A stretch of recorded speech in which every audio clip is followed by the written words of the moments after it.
संत रामपाल जी महाराज एक अजिहे महान संत जिन्हां ने अपनी सत भगती, तत्व ज्ञान, करुणा ਅਤੇ सेवा ਦੇ बल ਤੇ समाज ਵਿੱਚ ਨਵੀਂ ਮਿਸਾਲ ਕਾਇਮ ਕੀਤੀ ਹੈ। ਸੰਤ ਰਾਮਪਾਲ ਜੀ ਮਹਾਰਾਜ ਜੀ ਦੇ ਅਗਵਾਈ ਵਿੱਚ ਉਹਨਾਂ ਦੇ ਸਾਰੇ ਸਤਲੋਕ ਆਸ਼ਰਮ ਤੋਂ ਸਮਾਜ ਕਲਿਆਣ ਦੇ ਅਦਭੁਤ ਕਾਰਜਾਂ ਨੇ ਸਮਾਜ ਨੂੰ ਸੁਨਹਿਰੇ ਭਵਿੱਖ ਦੀ ਇੱਕ ਨਵੀਂ ਉਮੀਦ ਦਿਖਾਈ ਹੈ। ਸੰਤ ਰਾਮਪਾਲ ਜੀ ਮਹਾਰਾਜ ਜੀ ਤੋਂ ਨਾਮ ਦੀਕਸ਼ਾ ਲੈਣ ਤੋਂ ਬਾਅਦ ਲੱਖਾਂ ਲੋਕਾਂ ਦੀਆਂ ਲਾਇਲਾਜ ਬਿਮਾਰੀਆਂ ਜਿਵੇਂ ਕੈਂਸਰ ਅਤੇ ਏਡਜ਼ ਆਦਿ ਠੀਕ ਹੋਈਆਂ। ਸੰਤ ਜੀ ਦੇ ਗਿਆਨ ਤੋਂ ਪ੍ਰੇਰਿਤ ਹੋ ਕੇ ਉਹਨਾਂ ਦੇ ਅਨੁਯਾਈਆਂ ਨੇ ਲੱਖਾਂ ਯੂਨਿਟ ਖੂਨ ਦਾਨ ਕੀਤਾ।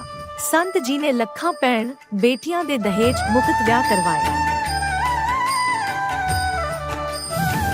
ਸੰਤ ਜੀ ਨੇ ਲੱਖਾਂ ਲੋਕਾਂ ਦਾ ਨਸ਼ਾ ਛੁਡਾਇਆ, ਕਰੋੜਾਂ ਉਜੜੇ ਪਰਿਵਾਰ ਵਸੇ। ਸੰਤ ਜੀ ਦੇ ਆਸ਼ਰਮਾਂ ਵਿੱਚ ਸਮਾਗਮਾਂ ਦੇ ਦੌਰਾਨ ਨਿਸ਼ੁਲਕ ਅੱਖਾਂ ਦਾ ਇਲਾਜ ਅਤੇ ਦੰਦਾਂ ਦਾ ਇਲਾਜ ਕੀਤੇ ਜਾਂਦੇ ਹਨ। ਸੰਤ ਰਾਮਪਾਲ ਜੀ ਮਹਾਰਾਜ ਵੱਲੋਂ ਸਮੇਂ-ਸਮੇਂ ਤੇ ਵਾਤਾਵਰਣ ਸੰਭਾਲ ਮੁਹਿੰਮ ਦੇ ਤਹਿਤ ਵੱਡੇ ਪੱਧਰ ਤੇ ਰੁੱਖ ਲਗਾਏ ਜਾਂਦੇ ਹਨ। ਸੰਤ ਜੀ ਨੇ ਲੋੜਵੰਦਾਂ ਨੂੰ ਤੁਰੰਤ ਸਹਾਇਤਾ ਪਹੁੰਚਾਉਣ ਲਈ ਮੁਫਤ ਐਂਬੂਲੈਂਸ ਸੇਵਾ ਸ਼ੁਰੂ ਕੀਤੀ।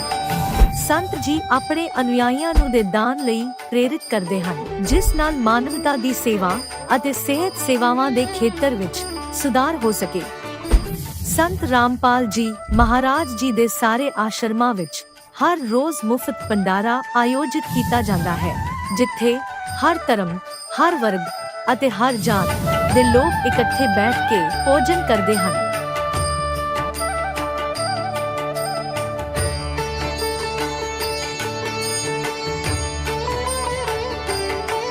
ਸੰਤ ਰਾਮਪਾਲ ਜੀ ਮਹਾਰਾਜ ਦੇ ਆਸ਼ਰਮਾਂ ਵਿੱਚ ਹਜ਼ਾਰਾਂ ਬਜ਼ੁਰਗਾਂ ਨੂੰ ਸਨਮਾਨ ਅਤੇ ਪਿਆਰ ਨਾਲ ਜੀਵਨ ਜਿਉਣ ਦਾ ਮੌਕਾ ਮਿਲਦਾ ਹੈ। ਉਹਨਾਂ ਦੇ ਖਾਣ, ਰਹਿਣ ਅਤੇ ਸਿਹਤ ਦੀ ਪੂਰੀ ਜ਼ਿੰਮੇਵਾਰੀ ਸੰਤ ਰਾਮਪਾਲ ਜੀ ਮਹਾਰਾਜ ਚੱਕਦੇ ਹਨ।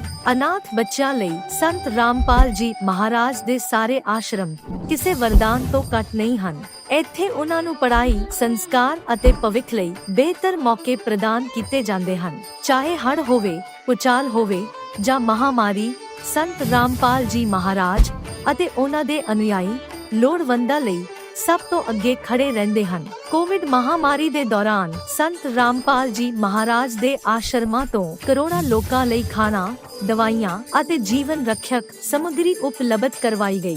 ਚਾਹੇ ਗਰੀਬਾਂ ਦੀ ਮਦਦ ਹੋਵੇ ਜਾਂ ਸ਼ੋਸ਼ਿਤ ਅਤੇ ਪੀੜਿਤ ਵਰਗ ਦੇ ਹੱਕਾਂ ਅਤੇ ਸਨਮਾਨ ਦੀ ਲੜਾਈ, ਸੰਤ ਰਾਮਪਾਲ ਜੀ ਮਹਾਰਾਜ ਨੇ ਹਮੇਸ਼ਾ ਹੀ ਉਹਨਾਂ ਦੀ ਦਬੀ ਆਵਾਜ਼ ਨੂੰ ਸਰਕਾਰਾਂ ਤੱਕ ਪਹੁੰਚਾਇਆ ਹੈ ਅਤੇ ਉਹਨਾਂ ਨੂੰ ਉਚਿਤ ਨਿਆਂ ਦਿਵਾਉਣ ਵਿੱਚ ਅਹਿਮ ਭੂਮਿਕਾ ਨਿਭਾਈ ਹੈ। ਸਮਾਜ ਵਿੱਚ ਅਧਿਆਤਮਿਕ ਅਤੇ ਸਮਾਜਿਕ ਮੁੱਲਾਂ ਪ੍ਰਤੀ ਜਾਗਰੂਕਤਾ ਲਿਆਉਣ ਲਈ ਸੰਤ ਰਾਮਪਾਲ ਜੀ ਮਹਾਰਾਜ ਹਰ ਕਦਮ ਤੇ ਮਾਨਵਤਾ ਦੇ ਸੱਚੇ ਸੇਵਕ ਸਾਬਤ ਹੋਏ ਹਨ। ਸੰਤ ਰਾਮਪਾਲ ਜੀ ਮਹਾਰਾਜ ਦਾ ਜੀਵਨ ਸਾਨੂੰ ਸਿਖਾਉਂਦਾ ਹੈ ਕਿ ਸੱਚੀ ਸੇਵਾ ਉਹੀ ਸੇਵਾ ਹੈ ਜੋ ਨਿਸਵਾਰਥ ਭਾਵ ਨਾਲ ਕੀਤੀ ਜਾਵੇ। ਆਓ ਅਸੀਂ ਵੀ ਇਸ ਸੇਵਾ ਦੇ ਮਹਾਨ ਕਾਰਜ ਵਿੱਚ ਇਸ ਮਹਾਨ ਸੰਤ ਨਾਲ ਜੁੜੀਏ ਅਤੇ ਸੰਤ ਰਾਮਪਾਲ ਜੀ ਮਹਾਰਾਜ ਤੋਂ ਨਾਮ ਉਪਦੇਸ਼ ਲੈ ਕੇ ਆਪਣੇ ਜੀਵਨ ਨੂੰ ਧਨ ਬਣਾਈਏ।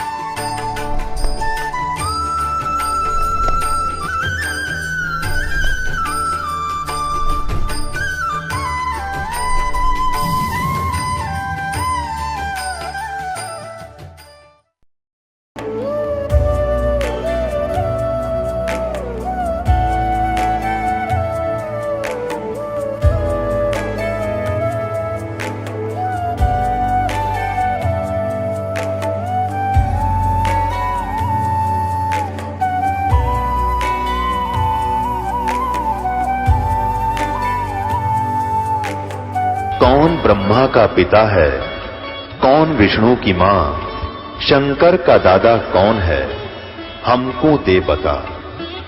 ये जानने के लिए कृपया सुनिए।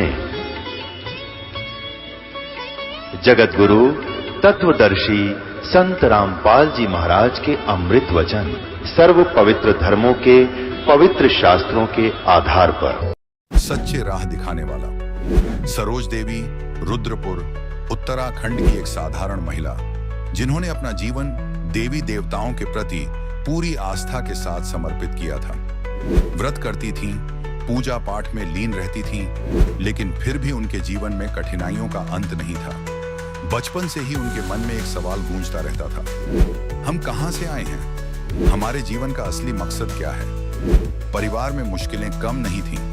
उनके पिताजी नशे के आदी थे और शादी के बाद उनके पति भी उसी राह पर चल पड़े। ये बात सरोज जी के दिल को चीरती थी। दिन रात इस चिंता में घुलती रही, लेकिन जवाब कहीं न मिलता। फिर एक दिन उनके पड़ोसन ने उनके पति को संत रामपाल जी महाराज जी के ज्ञान के बारे में बताया। वह दिन था और आज का दिन है। उनके पति ने सिर्फ सृष्टि रचना का ज्ञान सुनकर सिगरेट को हाथ तक नहीं लगाया। इस चमत्कार ने सरोज जी को झकझोर दिया। वे अपने पति के साथ संत रामपाल जी महाराज जी के आश्रम पहुंची और नाम दीक्षा ली। कुछ समय बाद ही उनकी फैलोपियन ट्यूब फट गई। डॉक्टरों ने ऑपरेशन का सुझाव दिया, लेकिन संत रामपाल जी महाराज जी की कृपा से उनका ऑपरेशन सफलतापूर्वक हो गया। एक बार उनके पति आईसीयू में भर्ती हुए, लेकिन गुरु जी की दया से वे भी पूर्णतः स्वस्थ हो गए। यह कहानी हमें सिखाती है कि सच्चे राह दिखाने वाले सद्गुरु के साथ चाहे कितनी भी बड़ी कठिनाइयां क्यों ना हो, सबका समाधान संभव है। तो आइए अब सुनते हैं सरोज देवी जी की कहानी उन्हीं की जुबानी। नमस्कार जी। नमस्कार सर।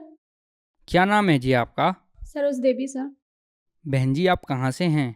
सर उत्तराखंड रुद्रपुर से। बहन जी संत रामपाल जी महाराज जी से नाम उपदेश आपने कब लिया? सर मैंने संत रामपाल जी महाराज से नाम दीक्षा 2013 में ली। बहन जी संत रामपाल जी महाराज जी से नाम उपदेश लेने से पहले आप क्या क्या भक्ति साधनाएं करते थे? सर हम संत रामपाल जी महाराज से नाम दीक्षा लेने से पहले वही पारंपरिक जो मम्मी पापा सब करते थे देवी देवताओं की, वही हम भी करते थे। और मैं सर बताना चाहूँगी कि सबसे ज़्यादा तो मैं बृहस्पति देव की बहुत पूजा करती थी, विष्णु भगवान की बहुत पूजा करती थी। इतनी पूजा करती थी कि मैं कभी भी बृहस्पति को नमक नहीं खाती थी, इतना मैं व्रत रखती थी उनका। बहन जी संत रामपाल जी महाराज जी की शरण में आने का क्या कारण बना? सर संत रामपाल जी महाराज जी के आने का ये मैं बताना चाहूँगी आपको कि जब शादी हुई, शादी होने के बाद मेरे सर हस्बैंड जो थे वो बहुत ड्रिंक करते थे। तो मुझे मतलब बहुत बहुत वो लगता था कि बचपन से ही मेरा कुछ ऐसा था कि मुझे भगवान की तरफ भक्ति में बहुत वो था, व्रत रखना या मतलब मंदिरों पर जाना, ये मुझे बहुत अच्छा लगता था। तो शादी होने के बाद जब मैंने यहाँ पे देखा कि मेरे हस्बैंड बहुत ड्रिंक करते हैं, और तब मुझे बहुत वो लगता था कि और वो अकेले थे, एक ही अकेले ही थे, उनका कोई भाई नहीं है, 2 बहनें हैं और वो अकेले हैं। तो ये सब देख के और उनके घर वाले मम्मी पापा भी बहुत परेशान रहते थे कि हमारा एक बेटा और इतना ड्रिंक करता है, नशा, कोई मतलब वो नहीं था कि वो ऐसी चीज़ ना करते हों। वो मेडिकल लाइन पे हैं, इस वजह से वो ज़्यादा ही सब चीज़ें करते थे। तो मुझे ये सब बहुत बेकार लगता था। इसके बाद एक पड़ोस में आंटी थी, तो सबसे पहले तो मेरी वो 2 नंदे हैं, वो गई, वो आंटी लेके गई घूमने के उद्देश्य से संत रामपाल जी के महाराज के आश्रम में। तो वहाँ जाके उन्हें बहुत अच्छा लगा, तो वो वहाँ से नाम दीक्षा ले आई। वहाँ वो लेकर जब घर पे आई, तो फिर हम रुद्रपुर में मेरे हस्बैंड जॉब करते हैं मेडिकल में, तो वहाँ से जब हम लोग रुद्रपुर से घर आए तो वो कहने लगी कि भाभी आप भैया को भी लिवा जाओ तो इनका नशा छूट जाएगा। तो मैंने कहा कि नहीं, ऐसे कहीं जाने से नशा थोड़ी ना छूट जाता है। तो वो कही नहीं, वहाँ पे जाओगी तो नशा छूट जाएगा भैया का, और ये चीज़ें नहीं करेंगे। तो हम उनकी बात टाल देते थे, नहीं करते थे। मेरे हस्बैंड भी सुनते थे, वो भी टाल देते थे। मेरे हस्बैंड घर गए, पड़ोस में जो आंटी रहती थी वो उन्हें समझाने लगी, मेरे हस्बैंड को समझाने लगी कि ये ऐसा ऐसा सब पूरा सृष्टि रचना सुनाई। उन्हें पता नहीं कैसे उन्होंने वो बताया कि एकदम मेरे हस्बैंड के मतलब दिमाग में बैठ गया, इतना समझ में आ गया उनको कि वो जब वहाँ से घर से जब वापस आए ना रुद्रपुर में, तो मैं उन्हें देखती थी कि जब से वो घर से आए हैं तो एक बदलाव मैं उनमें देखती थी कि सिगरेट के पैकेट को बिल्कुल हाथ नहीं लगाते थे। और मैं कहती थी कि जब से ये घर पे से आए हैं तो पता नहीं क्यों ये सिगरेट को बिल्कुल हाथ ही नहीं लगाए, ऐसा क्या है। तो वो फिर इसके बाद मैंने जब उनसे 2-3 दिन ऐसे हो गया, मैंने देखा, फिर इसके बाद में मैंने पूछा कि क्या बात है, आप तो बिल्कुल मैं देख रही हूँ कि सिगरेट को हाथ ही नहीं लगाते हो। तो कह रहे हैं कि मुझे ना आंटी जो रहती ना वो मुझे बताया ये सब चीज़ें करने से क्या होता है। तो फिर मैंने कहा अच्छा, तो फिर वो मुझे भी कहने लगे, बताने लगे पूरी सृष्टि रचना कि ऐसे-ऐसे है, दुर्गा का प्रतिकाल है, ये हमको खाता है, ये सब हम ऐसे अपने आहार के लिए हमें सब ऐसे करता है, हमें गलत साधना बता के हमें ऐसे फँसाया हुआ है इस काल के लोक में। तो मैंने कहा अच्छा। फिर नेक्स्ट मंथ में वो जाने के लिए कहने लगे परमात्मा के संत रामपाल जी महाराज के आश्रम में। तो मुझे कहने लगे कि आप भी चलो, तो मैंने कहा नहीं मैं नहीं जाऊँगी, पहले आप जाओ। कहे कि नहीं चलना। मैं बृहस्पति का व्रत रहती थी, इसकी वजह से मैं नहीं जाना चाहती थी कि मैं जाऊँगी तो मैं फिर ये सब नहीं कर पाऊँगी, भगवान की नहीं भक्ति कर पाऊँगी। तो वो कहने लगी कि नहीं चलो। तो फिर उनके कहने से मैंने कहा कि ठीक है, मैं बृहस्पति का पहले उद्यापन करूँगी, फिर इसके बाद मैं जाऊँगी। तो उन्होंने कहा ठीक है। फिर मैंने बृहस्पति का उद्यापन किया, इसके बाद में फिर हम लोग संत रामपाल जी महाराज के आश्रम में गए। फिर वहाँ जाने के बाद मेरे हस्बैंड जो थे वो नाम दीक्षा ले गए, क्योंकि उनको पूरा ज्ञान समझ में आ गया था। इन्होंने ज्ञान गंगा पुस्तक एक आती है वो भी नहीं पढ़ी थी, लेकिन इनको फिर भी ज्ञान समझ में आ गया और मेरे समझ में कुछ भी नहीं आया था, मैं इनके कहने पर ले ली थी। हम दोनों ने वहाँ पे नाम दीक्षा ली संत रामपाल जी महाराज के आश्रम में। बहन जी, संत रामपाल जी महाराज जी से नाम उपदेश लेने के बाद क्या आपको कोई लाभ भी प्राप्त हुए? जी सर, संत रामपाल जी महाराज के शरण में आने से हमें बहुत सारे लाभ हुए और मैं बताना चाहूँगी जो बड़े लाभ हैं जो परमात्मा संत रामपाल जी महाराज के शरण में आने से हमें मिला। सबसे पहले तो आध्यात्मिक लाभ हुआ कि जो हमें पता चला कि पूर्ण परमात्मा कौन है, हमें किसकी भक्ति करनी चाहिए। सात संत भक्ति बताई संत रामपाल जी महाराज जी ने।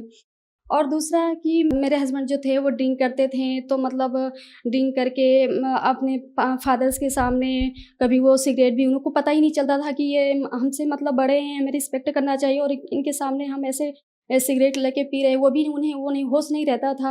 और मम्मी पापा बहुत दुखी मतलब वो रहते थे कि देखो ऐसे करता, और मुझे भी देख के बहुत लगता था, क्योंकि बचपन से ही मैं ऐसे मतलब माहौल पे रही हूँ कि मुझे भक्ति का और बहुत ही मतलब वो था कि भगवान कौन है, हम क्यों आते हैं यहाँ पे और क्यों फिर वो जाते हैं, हम कहीं से तो आए हैं ना, फिर हम क्यों ऐसे मरते और जीते हैं।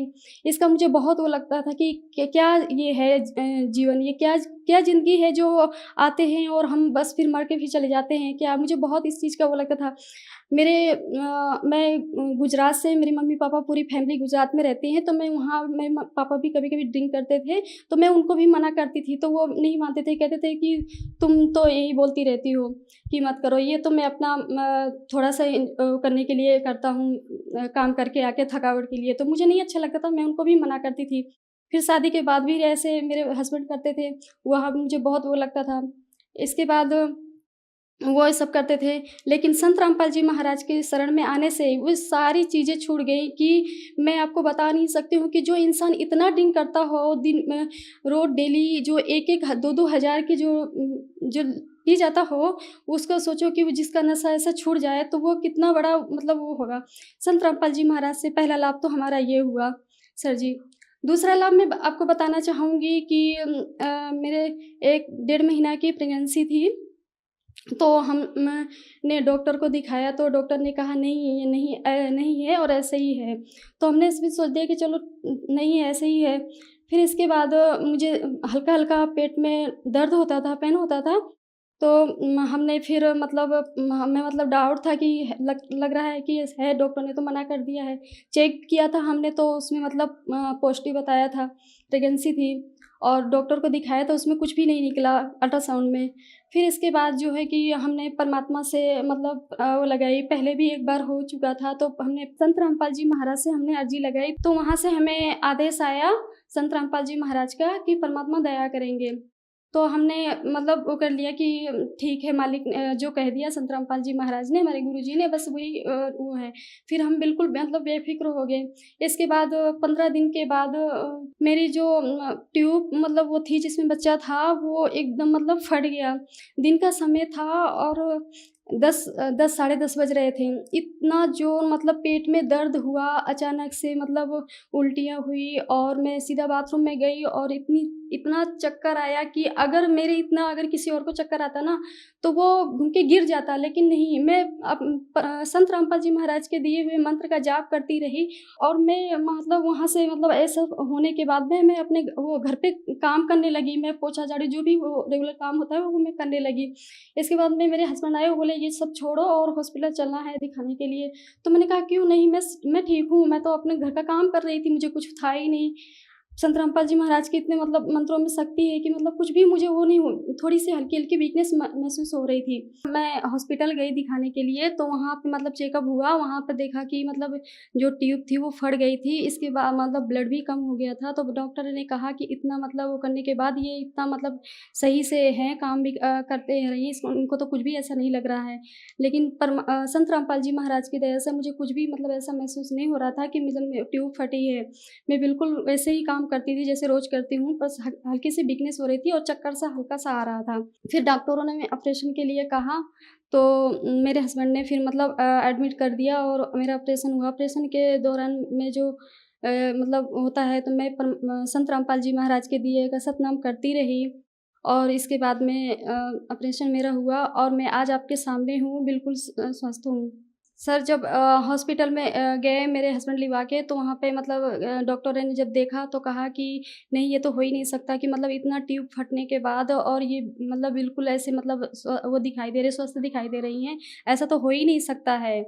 लेकिन संत रामपाल जी महाराज के मंत्रों में इतनी शक्ति है कि मुझे बिल्कुल भी महसूस नहीं हो रहा था कि मेरी ट्यूब फटी है। और सर मेरे कैल्शियम की कमी से हाथ पैरों में बहुत दर्द होता रहता था कि हमेशा मेरे घुटनों में इतना दर्द होता था कि मैं सीढ़ियाँ नहीं चढ़ पाती थी। लेकिन संत रामपाल जी महाराज से मेरे वो भी ठीक है। अब मैं सब घर का पूरा काम करती हूँ, सीढ़ियाँ भी चढ़ती हूँ। और एक बार मेरे हस्बैंड को जो इतना पेट में दर्द हो गया था कि डॉक्टरों को जब दिखाया तो डॉक्टरों ने कहा कि पहले तो दिखाया तो कुछ रिपोर्ट में कुछ भी नहीं निकला। फिर सीटी स्कैन कराई, फिर उसमें निकला कि सीने में पस बन गया है।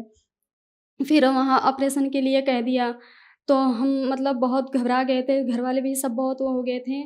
तो संत रामपाल जी महाराज से फिर हमने प्रार्थना लगवाई, वहाँ से मालिक का आदेश हुआ कि परमात्मा दया करेंगे। फिर मेरे हस्बैंड का ऑपरेशन हुआ, फिर उनको आईसीयू में शिफ्ट कर दिया और मैं बहुत ही मतलब दुखी थी कि परमात्मा आज मेरे हस्बैंड आईसीयू में हैं। तो मालिक का एक शब्द मुझे ध्यान आ रहा था कि जो संत रामपाल जी महाराज के शरण में है ना, उनके बच्चों को कुछ भी नहीं मतलब हो सकता। उनकी भी संत रामपाल जी महाराज के शरण में आने के बाद उन्हें बच्चों को कुछ भी नहीं हो सकता।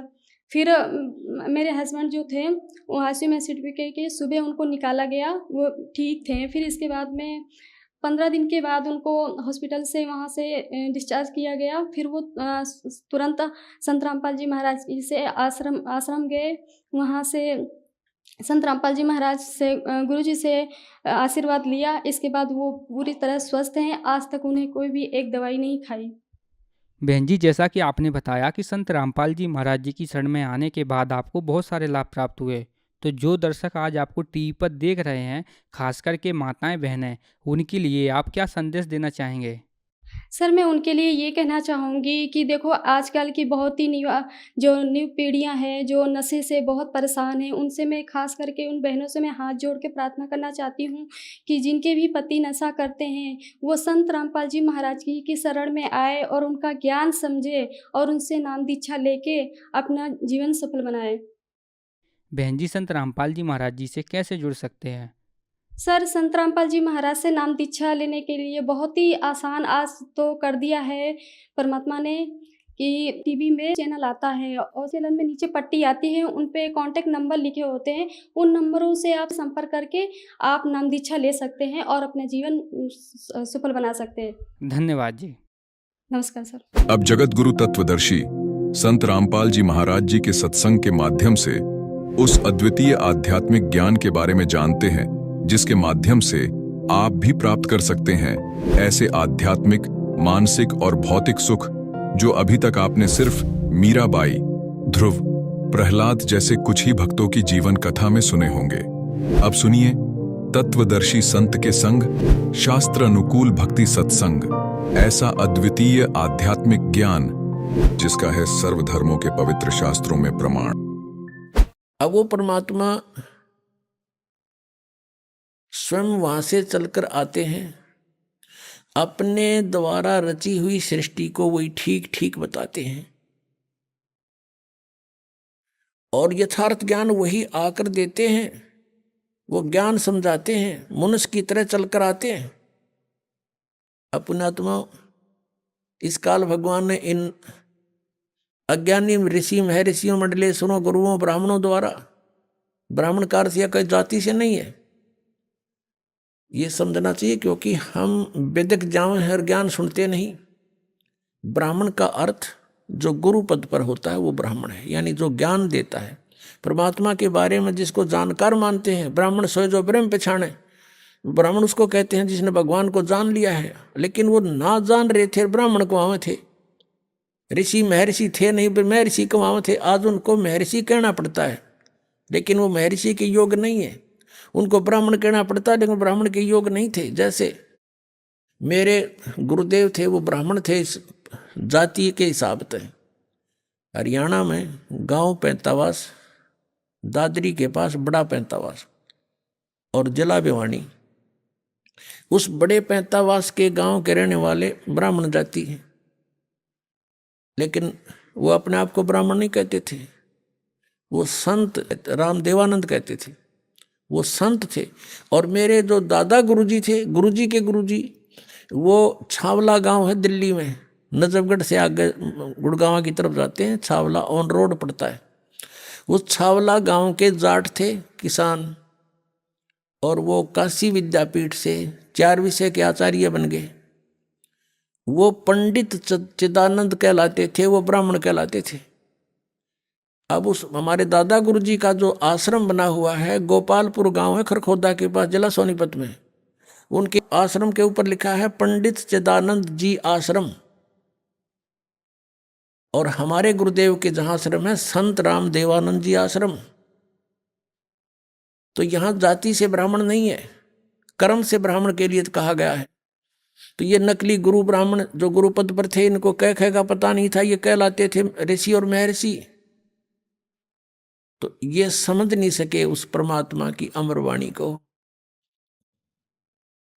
इसलिए परमेश्वर ने कहा कि ये वेद कतेब झूठे नहीं भाई, और झूठे हैं जो समझे ना ही। तो वेदों में लिखा है कि वो परमात्मा स्वयं गति करके आता है। अब जैसे यो आर्य समाज का जो ग्रुप है, इसमें शिक्षित वर्ग बहुत है,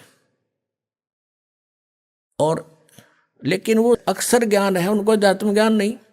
उधर से महर्षि दानंद को भी कह का पता नहीं था अध्यात्म ज्ञान का, इसलिए उसने कोशिश की वेदों का अनुवाद करने की, और उसका अपना सिद्धांत था कि भगवान निराकार है। वो कहीं एक देश में नहीं रहता, एक देश माने स्थान पर कहीं नहीं रहता, वो केवल सर्वव्यापक है, जैसे वायु है ऐसे भगवान है। भले आदमियों, निराकार परमात्मा इतने बड़ी बड़ी स्ट्रक्चर कैसे बनाओगा वो? जैसे कोई नौके साकार कैसे बनाओगा, सुन लो साकार कैसे बनाओगा। साकार मनुष्य इंजीनियर है और जहाज बना दिया, हवाई जहाज, वायुयान बना दिया, समुद्री जहाज बना दिया, उसमें बैठ कर आराम से घूम रहा है और वो यान चल रहा है। निराकार कोई कारीगर बना के दिखाए दो, मरे बादशाह के बनाओगा, वो खख बनाओगा। तो ऐसे परमात्मा मनुष्य सदृश है, उनकी वो अमित ओजा है, उसकी शक्ति का कोई वार पार नहीं है। उनकी वचन से सबको जो हो जाता है। जैसे हम देखा करते हैं जादूगर होते हैं, अपने मुख में एक छोटी सी गोली कंचा, इतना वो कंचा होता है, एक उस गोली को मुख में डालते हैं और थोड़ी देर में ओ करके इतना बड़ा मुस्कुल तो का मुंह में तो पत्थर बना देते हैं और नो पटक दे, पट्टा उठा के देख लो कति पत्थर है। तो उस जब एक जादूगर इतना कुछ कर सकता है, और वो तो परम जादूगर, वो तो सर्वशक्तिमान, एक वचन में सब कुछ कर दे। तो ऐसे ही उस परमात्मा की महिमा से हमने परिचित होना। उस परमात्मा ने कहते हैं एक शब्द में सब किया, सकल जमी आसमान, एक वचन में सब कुछ बना दिया।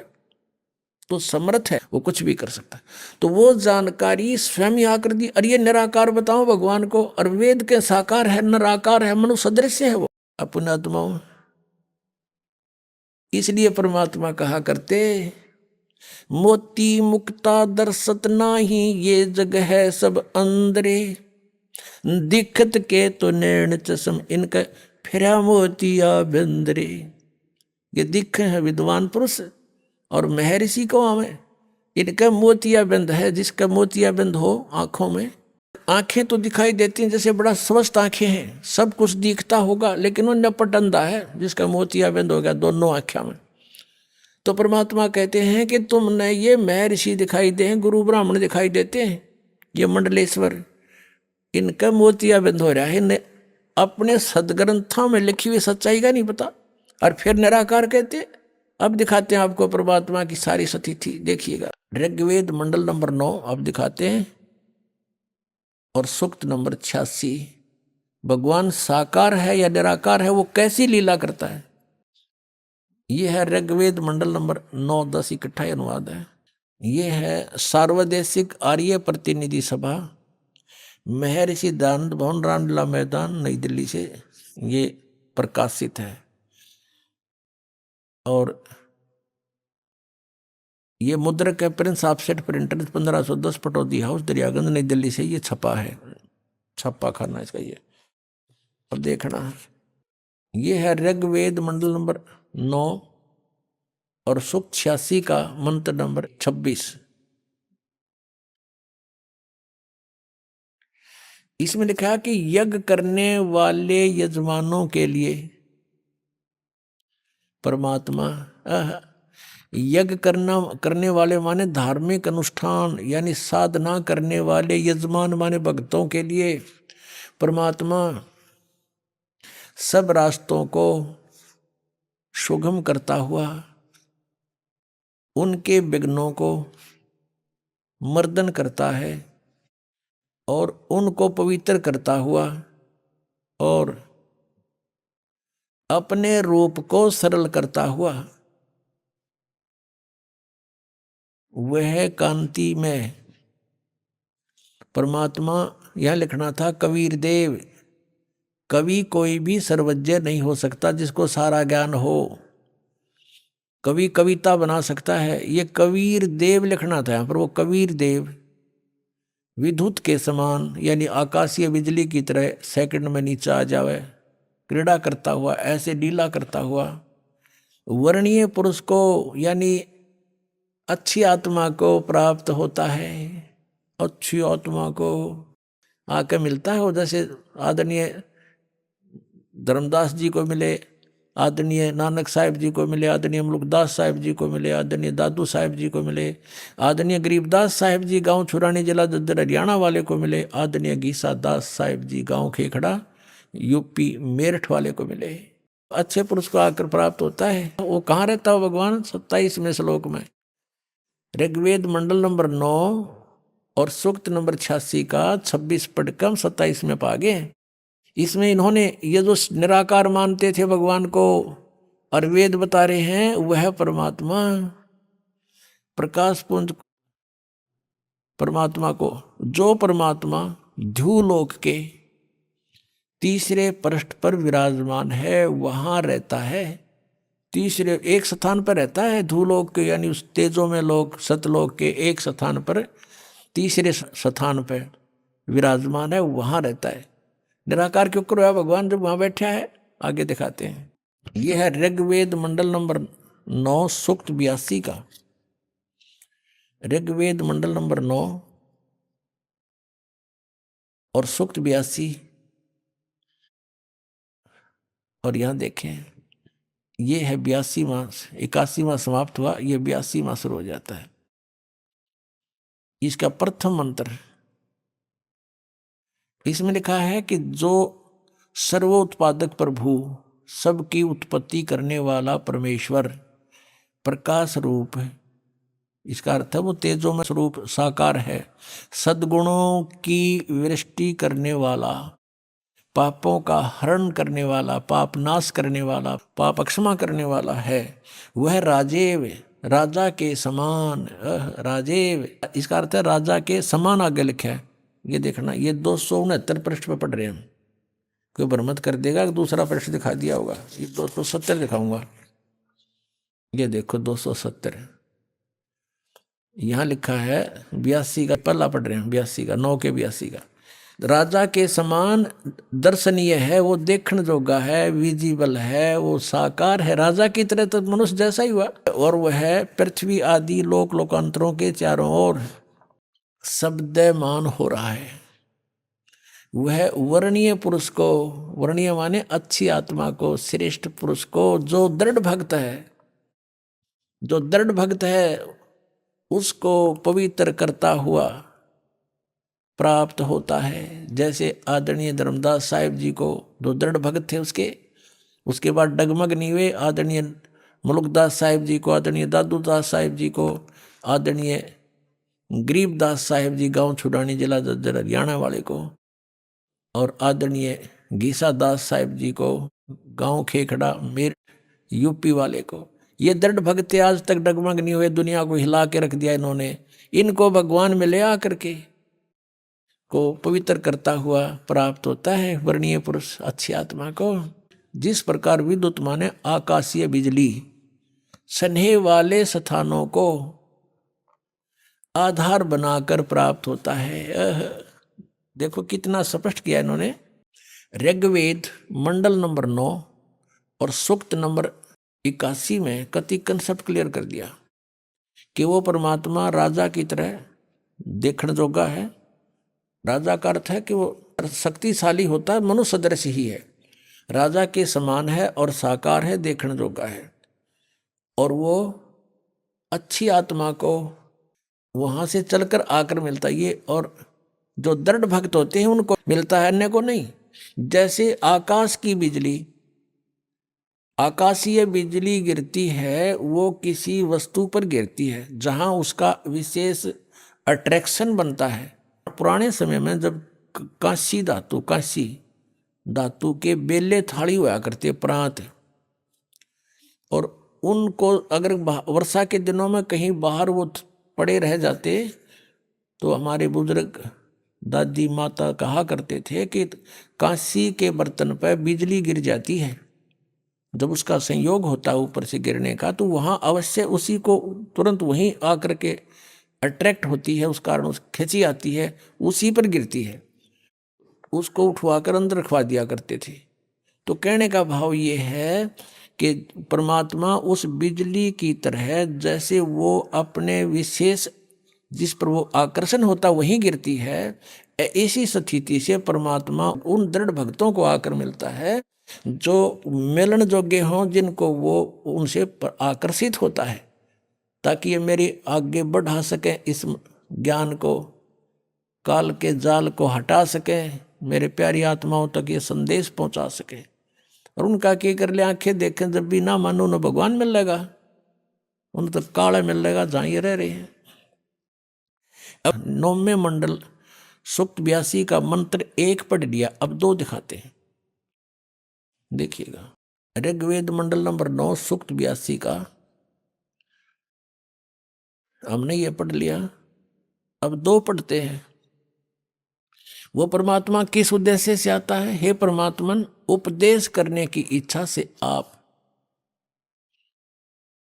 महापुरुषों को प्राप्त होते हो, अच्छी आत्माओं को, महान आत्माओं को प्राप्त होते हो, और आप अत्यंत गतिशील पदार्थ के समान हमारे आध्यात्मिक यज्ञों को प्राप्त होते हो। यानी अत्यंत गतिशील पदार्थ के समान, यानी जैसे बिजली चलती है, बिजली जैसी गति से आप, और उपदेश करने के लिए आते हो, यहाँ पर सच्चा ज्ञान देने के लिए। आप कबीर देव, यह लिखना था, सर्वज्ञ लिख दिया, आप यहाँ लिखना था आप कबीर देव हैं। हम उसको कबीर साहब कहते हैं, आप कबीर साहब हैं, शुद्ध स्वरूप है। अब जैसे ये अभी आपको दिखा था, जहाँ यजु लिखा हो तो यजुर्वेद लिखना पड़ेगा वहाँ पर, वो इन्होंने किया भी है। महर्षि दानंद ने यजुर्वेद के 36वें अध्याय के प्रथम मंत्र में यजु का अर्थ यजुर्वेद किया है, तो यहाँ लिखना था वो कबीर देव है, वो शुद्ध स्वरूप है। हमारे पापों को हे दूर करके, हे सोम, हे अमर परमात्मा, हमको सुख दे। पुण्यात्मा, वेद पढ़े पर भेद न जाने, ये बाँचे पुराण 18। वेद पढ़े पर भेद न जाने, गुरु बिन काहू न पाया ज्ञाना, जो थो था वो छड़े मूड किसाना। गुरु बिन वेद पढ़े जो प्राणी, समझे न सार रहे अज्ञानी। ये अज्ञानी रहे इन वेदों को पढ़ा करते, मैं ऋषि को आगे इन कक्का भी नहीं पता था। अब जैसे परमात्मा मनुष्य दृश्य ये सिद्ध होगा, राजा के समान देखने जोगा है, और वहां से गति करके आता है, जिन महापुरुषों को मिलता है। जिन महापुरुषों ने मिला उन बताया कबीर इज गॉड। वो कबीर देव काशी में, हम सुल्तानी नानक तारे दादू को उपदेश दिया, जात जुलाहा भेद न पाया, वो काशी माए कबीर होया।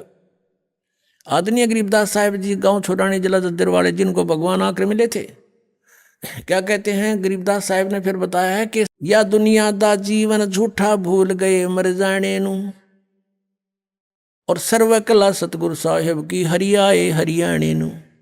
वो परमात्मा हरियाणा में आए गरीबदास जी 280 वर्ष पहले, लगभग सन 1727 में, लगभग 300 वर्ष हो गए, 300 वर्ष से भी ऊपर हो गए। सन 1727 में परमात्मा आए थे, और सन 1966 में हरियाणा और पंजाब अलग हुए। जब हरियाणा क्षेत्र का नाम पड़ा था, यो हरियाणा प्रांत बना था, उससे भी कितने वर्ष पहले, 200-250 वर्ष पहले परमात्मा ने लिख दिया, बोल दिया था। गरीबदास साहिब जी ने कहा था कि हरि आए हरियाणे नू।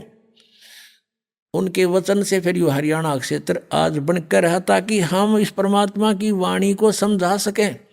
अगर ये वाणी 200 वर्ष पहले बोलते, 100 वर्ष 50 वर्ष पहले से बोलते, तो कौन से कहाँ थे, हरियाणा था ही नहीं, जब नाम निशान नहीं था।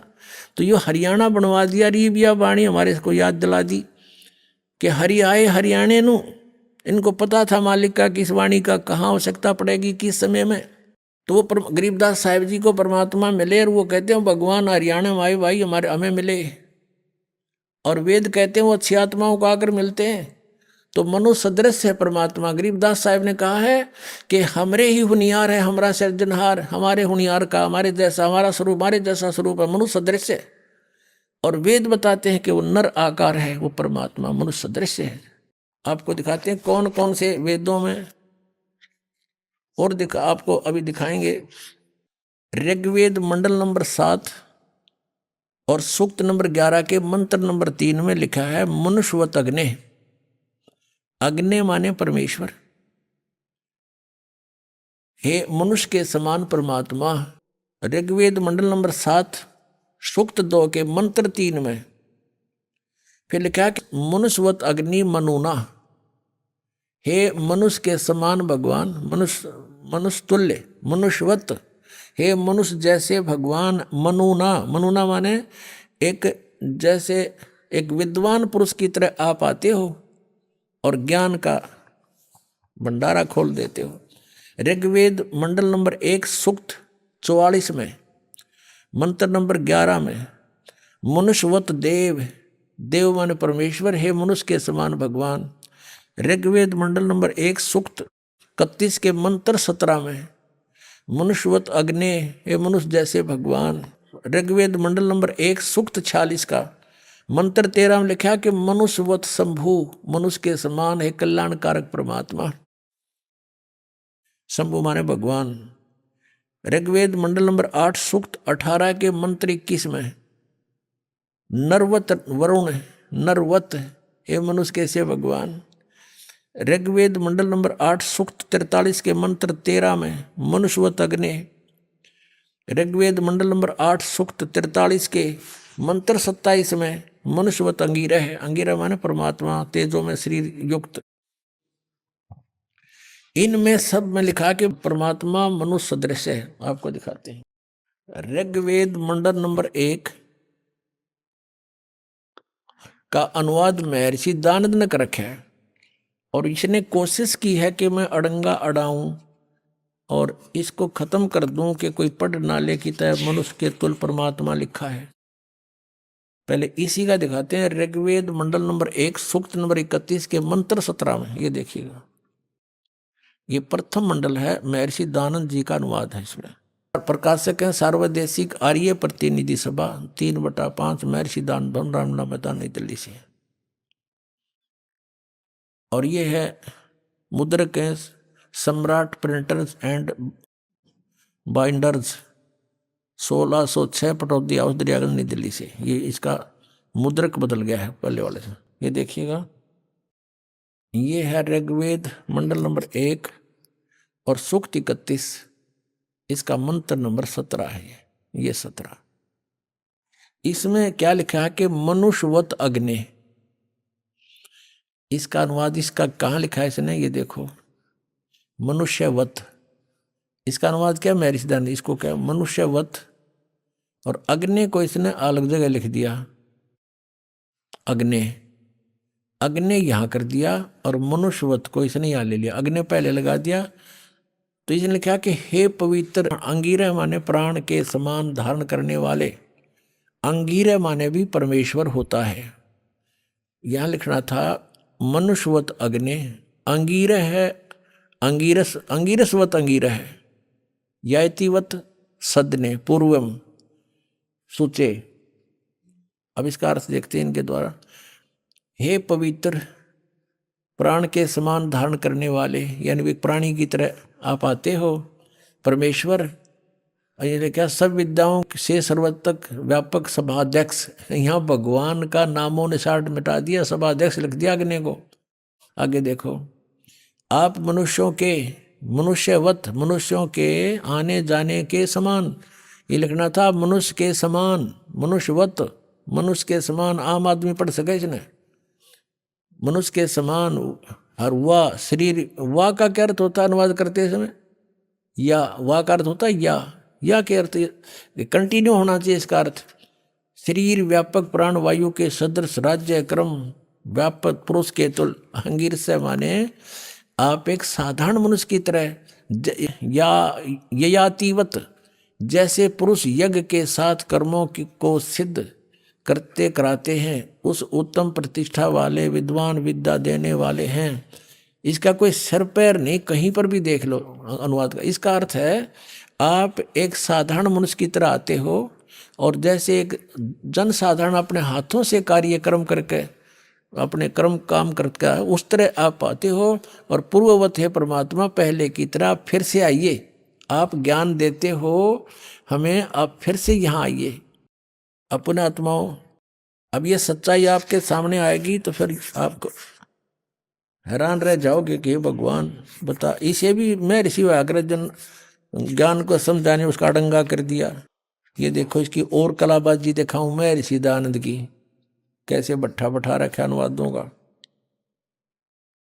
ये देखो ऋग्वेद मंडल नंबर 1 सूक्त 44 का, ये महर्षि दयानंद का अनुवाद है, और मंत्र नंबर 11, इसमें क्या लिखा है, मनुष्यवत देव, मनुष्यवत देव, मनुष्यवत देव, ये इसने लिखा है। अब देव, इस देखो ये एक सेंटेंस है, पूरा एक मंत्र है। अब इस मनुष्यवत देव को साथ साथ अनुवाद में लेना चाहिए। इसने क्या लिया है, सबसे पहले यहाँ लिया देव और मनुष्यवत लिया लास्ट में। देख अडंगा करण का किसा बढ़िया तरीका इसका। हे देव, दिव, हे दिव विद्या संपन्न अग्नि माने भौतिक अग्नि के सदृश उत्तम पदार्थों को संपादन करने वाले मेधावी विद्वान हम लोग। एक अर्थ है, अग्नि माने सीधा लिख देता है परमात्मा, इन्हें 20 जगह लिख रहा है। इसी ऋग्वेद मंडल नंबर 9 के और सूक्त नंबर 96 में दिखाऊं इसने कितनी बार लिख रखा है, अग्नि माने परमेश्वर, अग्नि माने परमेश्वर। ये देखो, क्योंकि वहां भगवान के साकार का जिक्र ना था, मनुष्यवत नहीं था इनमें। ऋग्वेद मंडल नंबर 1 सूक्त 96 का मंत्र 1 से इन 9 मंत्र हैं इसमें, और 9 में तो 8 में अग्नि है। अग्नि माने तो इन सब में परमेश्वर लिखा, अग्नि माने परमेश्वर व भौतिक अग्नि, परमेश्वर लिखा प्रथम मंत्र में। ऋग्वेद मंडल नंबर 1 सूक्त 96 का दयानंद का अनुवाद है। मंत्र नंबर 1 में अग्नि शब्द था, वहां पर अग्नि माने परमेश्वर, और दूसरे में ये देखो, दूसरे में अग्नि शब्द है परमेश्वर को। अब तीसरे में 1 के 96 का ये तीसरा मंत्र, इसमें अग्नि माने जगदीश्वर लिख दिया, अब चौथे का अग्नि माने जगदीश्वर, और पांचवें में ये वही चल रहा है ऋग्वेद मंडल नंबर 196 का, और ये 5 में अग्नि, अग्नि माने परमेश्वर को। अब 6 में, ये 6 है, इसका आगे देखो, ये 6 है, ये अग्नि माने परमेश्वर को। या 7 में अग्नि माने परमेश्वर को। 8 में अग्नि शब्द नहीं है। 9 में फिर देखो, 9 में ये वही है, कहते ने सोचा और कितने दिखा दिया है। ये जो 96 तो यहाँ 97 शुरू हो गया यहाँ से, इसलिए इस पृष्ठ पर 96 97 लिख दिया, नहीं यह 96 है, 1 के 96 का लगातार हम अब 9वां मंत्र देख रहे। अग्नि माने अग्नि, अग्नि माने परमेश्वर, समस्त मंगल प्रकट करने वाले परमेश्वर, अग्नि माने परमेश्वर। अब यहाँ इसका बिजली गिर गई, अग्नि माने परमेश्वर लिख दिया तो साकार सिद्ध हो गया, मनुष्य जैसा लिखे रखा है ऋग्वेद मंडल नंबर 1 सूक्त 44 पे, 44 के मंत्र नंबर 11 में ये लिख रहा है मनुष्यवत देव, देव माने परमेश्वर लिखना था। हे परमेश्वर आप मनुष्यवत, मनुष्य जैसे हो, मनुष्य के समान हो, ये लिखना था। अब ये इसने यहाँ लिखा देव, इसका जो टांग पाट दी, यहाँ से वहाँ ले गया और इसको यहाँ ले आया। कोई बात हुई? जब एक कोई दोहा है, श्लोक है, उसके इसी सेंटेंस का इसी से में अनुवाद होगा। यहाँ का यहाँ नहीं हो सकता, यहाँ बीच यहाँ का नहीं हो सकता, इसको वहाँ इसको यहाँ नहीं हो सकता। ये बिल्कुल अज्ञान किया है। ये मनुष्यवत तो यहाँ लिख दिया, हे सभापति लिख दिया, मेधावी, ये भौतिक अग्नि लिख दिया, अग्नि का के भौतिक अग्नि के सदृश यहाँ लिखना था। हे परमेश्वर ये मनुष्यवत, ये यहाँ लिखना था यज्ञ के। तो आप धार्मिक अनुष्ठानों का ज्ञान देने के लिए, साधन बताने के लिए परमात्मा आप परमेश्वर आते हो, और गुरु रूप में आते हो, होता रूप में, ऋत्वजम रूप में, ऋत्वज बन के आते हो, और आप मनुष्यवत हैं, मनुष्य के सदृश हो। आपकी बुद्धि इसका कोई, आप ही सबकी बुद्धि को प्रेरित करते हो। ये देखो, और ये लिख दिया मनुष्यवत, और यह मनुष्यवत यहाँ ले लिया, और इस देव को यहाँ ठोक्या, ये अनुवाद होया। तेरा गजब भैया, और मैं ऋषि को आवे। इसे ऐसे बहुत प्रमाण हैं, लेकिन कहते हैं समझदार को संकेत ही बहुत होता है। इनके लिए परमात्मा ने कहा कि मोती मुक्ता दर्शत नाही, ये जग है सब अंदरे, दिक्कत के तो नैन चश्म, इनके फेरा मोतिया बंदरे। इनका मोतिया बंद हो रहा था। ये महाज्ञानी थे और इनको जनता समझे थी बड़े विद्वान है। आज से 600 वर्ष पहले परमात्मा ये तत्व ज्ञान बताया करते थे। ऐसे ही अज्ञानी लोगों ने, ऋषि महर्षि मंडलेश्वरों ने, इन नकलियों ने परमात्मा के इस ज्ञान को हम तक नहीं आने दिया, केवल ये कहकर कि कबीर जो है, ये परमेश्वर कबीर जी के बारे में कहते थे कि कबीर तो अशिक्षित है, ये क्या जाने वेदों और पुराणों और गीता के बारे में, ये झूठ बोलता है, ये कहता है ब्रह्मा विष्णु महेश नासवान है, इनके जन्म मृत्यु होती है, तो ये झूठा है जुलाहा, इसकी बात मत सुनना। और वेदों में परमात्मा बताते थे, कबीर साहब कहते थे कबीर वेद मेरा भेद है, ये चारों वेद मेरा गुणगान करते हैं। लेकिन उस समय भगवान की वाणी का हमें भरोसा हुआ नहीं, क्योंकि हम उन अज्ञानियों को मैं ऋषि मानने थे। अब इन मैं ऋषियों की जो ना वो नकली, अब इनकी ऊपर का कवर उतार के दिखा दिया, जैसे किसी गधे का ऊपर शेर की खाल डाल रखी थी कुमार ने, और शेर की खाल ऊपर डालकर उसने रात ने छोड़ दिया खेतों में, वो आसपास के चनों को, गेहूं को, खेती को खावे, और रखवाले ऑर्डर के भाग जा, शेर आ गया, शेर आ गया। एक कुमार को पता चला इस कहानी का कि इस जंगल में शेर आवे रात ने और फसल खा जाता है। तो उसको कुमार शाना था, उसने सोचा शेर खेती नहीं खाता या कोई और बात पाओगी। तो उसने सोचा कोई कुमार ने गलती गड़बड़ कर रखी है, अपना खोता बढ़िया मजबूत ताकतवर बनाने के लिए खवावा खेती ने। तो उसने गाँव वाले से कहा, तुम डरो ना, आ जाओ मेरे साथ, ले चलते हैं, पहचान तो करा उसकी शेर है के। तो उसने अपने 2-4 गधे ले जाके उस जंगल के दूसरी साइड छोड़ दिए, और फिर वो शेर आया न, दूर तो दिखा वो शेर, वो आ गया, वो आ गया, वो लग गया खेती वो फसल खाने, रखवाले तो चढ़ गए वृक्षों पर। वो कुम्हार बोला तुम वृक्षों पर चढ़ जाते हैं, वो सब वृक्षों पर चढ़ गए। थोड़ी देर में वो गधे जो कुम्हार के थे 5-4, वो लग गया अपनी राग रमण बोलने, हो। उधर से वो शेर भी लग गया, हो उड़े आ दिया अंदर। तो जब पता चला, कहते हैं शेर कार गधे का बोली तो मेरा पट्या करे, ऊपर के कवर थे थोड़ा ही। तो ये ऋषि थे या अविद्वान थे, इनकी ज्ञान तो पता लगा। अब शेर तो पहले से दाड़ रहा था कबीर परमेश्वर, और ये जिनको हम शेर मान रहे थे, ये तो गधे के ऊपर शेर की खाल डाल रखी थी। परमात्मा कहते हैं खरना हुआ केहरी कब हो, सिंह की खाल उड़ाए। शेर की खाल उड़ाने तो गधा शेर नहीं बन सकता। एक केवल ऊपर के कौर को बदल लिया, मैं ऋषि बन कर बैठ गए, संत बन गए, मंडलेश्वर तिलक ला लिए। इन तो संत नहीं बनते, संत ज्ञान से बनता है। और वो कबीर परमेश्वर थे, पूर्ण ब्रह्म है, सर्वशक्तिमान, सर्व ब्रह्मांडों के रचनहार। ये वही परमात्मा है। हम सुल्तानी नानक तारे दादू को उपदेश दिया, जात जुलाहा भेद नहीं पाया। वो काशी माए कबीर हुआ, वो धानक रूप रहा करतार। बोलो सतगुरुदेव जय हो।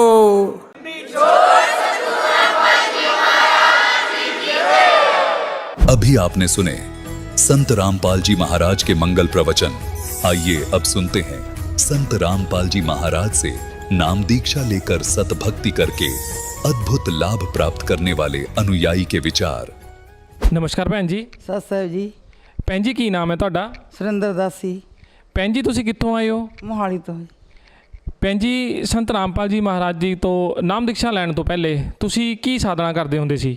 ਪਹਿਲਾਂ ਤਾਂ ਅਸੀਂ ਗੁਰਦੁਆਰੇ ਜਾਂਦੇ ਸੀਗੇ, ਫਿਰ ਅਸੀਂ ਰਾਧਾ ਸਵਾਮੀ ਜੀ ਦੇ ਨਾਲ ਜੁੜ ਗਏ, ਰਾਧਾ ਸਵਾਮੀ ਜਾਣ ਲੱਗ ਗਏ। ਫਿਰ ਅਸੀਂ 33 ਸਾਲ ਭਗਤੀ ਕੀਤੀ ਉਹਨਾਂ ਦੀ। ਅਸੀਂ ਉਹਨਾਂ ਨਾਲ ਸਾਨੂੰ ਕੋਈ ਫਾਇਦਾ ਨਹੀਂ ਮਿਲਿਆ। ਅਸੀਂ ਭਗਤੀ ਬਹੁਤ ਜ਼ਿਆਦਾ ਕਰਦੇ ਸੀਗੇ, ਜਾਂਦੇ ਸੀ ਹਰਦਮ ਭੰਡਾਰਿਆਂ 'ਤੇ ਜਾਂਦੇ ਸੀ, ਸਤਸੰਗਾਂ 'ਤੇ ਜਾਂਦੇ ਸੀ। ਕੋਈ ਅਸੀਂ ਟਾਈਮ ਨਹੀਂ ਵੇਸਟ ਕਰਦੇ ਸੀ। 2 ਵਜੇ ਉੱਠ ਕੇ ਬੈਠ ਜਾਂਦੇ ਸੀ ਭਗਤੀ ਕਰਨ।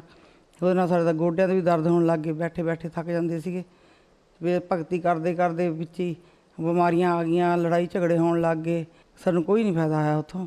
ਭੈਣ ਜੀ ਜਿੱਦਾਂ ਤੁਸੀਂ ਦੱਸਿਆ ਤੁਸੀਂ ਰਾਧਾ ਸਵਾਮੀ ਤੋਂ ਜੁੜੇ ਹੋਏ ਸੀਗੇ, ਡੇਰਾ ਬਿਆਸ ਤੋਂ, ਅਤੇ ਹੋਰ ਵੀ ਤੁਸੀਂ ਭਗਤੀ ਕਰਦੇ ਸੀਗੇ, ਗੁਰਦੁਆਰੇ ਵੀ ਜਾਂਦੇ ਸੀਗੇ, ਅਤੇ ਤੁਸੀਂ ਦੱਸ ਰਹੇ ਹੋ ਕਿ ਤੁਹਾਨੂੰ ਕੋਈ ਵੀ ਲਾਭ ਨਹੀਂ ਹੋਇਆ। ਇਹਦੇ ਤੁਹਾਨੂੰ ਕੀ ਕੀ ਹਾਨੀਆਂ ਹੋਈਆਂ?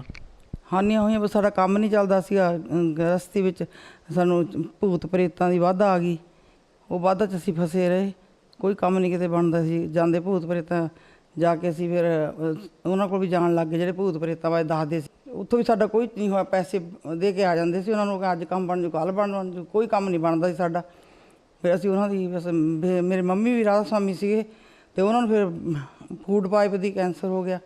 ਫੂਡ ਪਾਈਪ ਦੇ ਵਿੱਚ ਕੈਂਸਰ ਹੋ ਗਿਆ ਅਤੇ ਬਹੁਤ ਇਲਾਜ ਕਰਾਇਆ, ਬਹੁਤ ਕੁਛ ਕੀਤਾ, ਨਹੀਂ ਠੀਕ ਹੋਏ ਉਹ। ਫਿਰ ਉਹ ਇੱਦਾਂ ਹੱਥ ਹਿਲਾਉਣ ਲੱਗ ਗਏ ਵੀ ਇਹਨਾਂ ਕੋਲ ਕੁਛ ਨਹੀਂ ਹੈਗਾ, ਫੋਟੋਆਂ ਚੱਕ ਦਿਓ। ਬੋਲ ਤਾਂ ਸਕਦੇ ਨਹੀਂ ਸੀ, ਆਵਾਜ਼ ਮੈਂ ਬੰਦ ਹੋ ਗਈ ਸੀਗੀ। ਚਲੋ ਉਸ ਤੋਂ ਬਾਅਦ ਮੈਂ ਫਿਰ ਭਗਤੀ ਕਰਨੀ ਛੱਡਤੀ, ਰਾਧਾ ਸਵਾਮੀ ਨੇ ਜਾਣਾ ਛੱਡਤਾ, ਭਗਤੀ ਕਰਨੀ ਛੱਡਤੀ।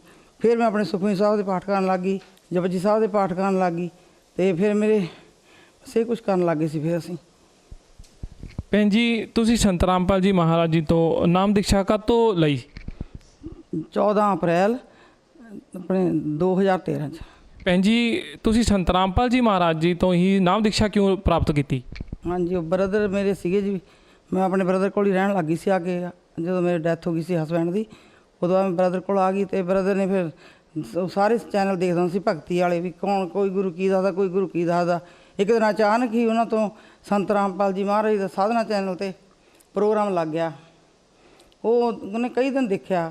ਕਈ ਦਿਨ ਦੇਖ ਕੇ ਉਹ ਨੀਚੇ ਕਮਰੇ 'ਚ ਬੈਠਾ ਸੀ, ਅਸੀਂ ਉੱਪਰ ਰਹਿੰਦੇ ਸੀ। ਉਹਨੇ ਉੱਪਰ ਜਾ ਕੇ ਸਾਨੂੰ ਵਾਰ-ਵਾਰ ਕਹਿਣਾ ਵੀ ਇੱਕ ਨਾ ਸੰਤ ਰਾਮਪਾਲ ਜੀ ਮਹਾਰਾਜ ਜੀ ਨੇ ਉਹ ਕਬੀਰ ਜੀ ਦਰਸ਼ਨ ਕਰਾਉਂਦੇ ਆ, ਵੀ ਤੁਸੀਂ ਨਾ ਉਹਨਾਂ ਦਾ ਸਤਸੰਗ ਦੇਖੋ, ਸਾਰਾ ਚੈਨਲ ਲਾਓ। ਬੱਚੇ ਹੁਣ ਨਾਟਕ ਦੇਖਦੇ ਸੀ, ਅਸੀਂ ਵੀ ਨਾਟਕ ਦੇਖਦੇ ਸੀ। ਅਸੀਂ ਲਾਇਆ ਹੀ ਨਹੀਂ ਕਈ ਦਿਨ। ਉਹਨੇ ਜਾਣਾ, ਫਿਰ ਉਹਨੇ ਵਾਰ-ਵਾਰ ਕਹਿਣਾ ਵੀ ਤੁਸੀਂ ਸਾਰਾ ਚੈਨਲ ਕਿਉਂ ਨਹੀਂ ਲਾਉਂਦੇ। ਫਿਰ ਇੱਕ ਦਿਨ ਇੱਦਾਂ ਹੋਇਆ ਵੀ ਅਸੀਂ ਬੱਚਿਆਂ ਨੂੰ ਕਿਹਾ ਵੀ ਚਲੋ ਨਾਟਕ ਤੁਸੀਂ ਰੋਜ਼ ਦੇਖਦੇ, ਆਪਾਂ ਅੱਜ ਸਾਰਾ ਚੈਨਲ ਦੇਖ ਲੈਂਦੇ ਹਾਂ। ਜਦੋਂ ਸਾਰਾ ਚੈਨਲ ਦੇਖਿਆ ਤਾਂ ਅਸੀਂ ਸੁਣਿਆ ਸਤਸੰਗ ਉਹਨਾਂ ਦਾ।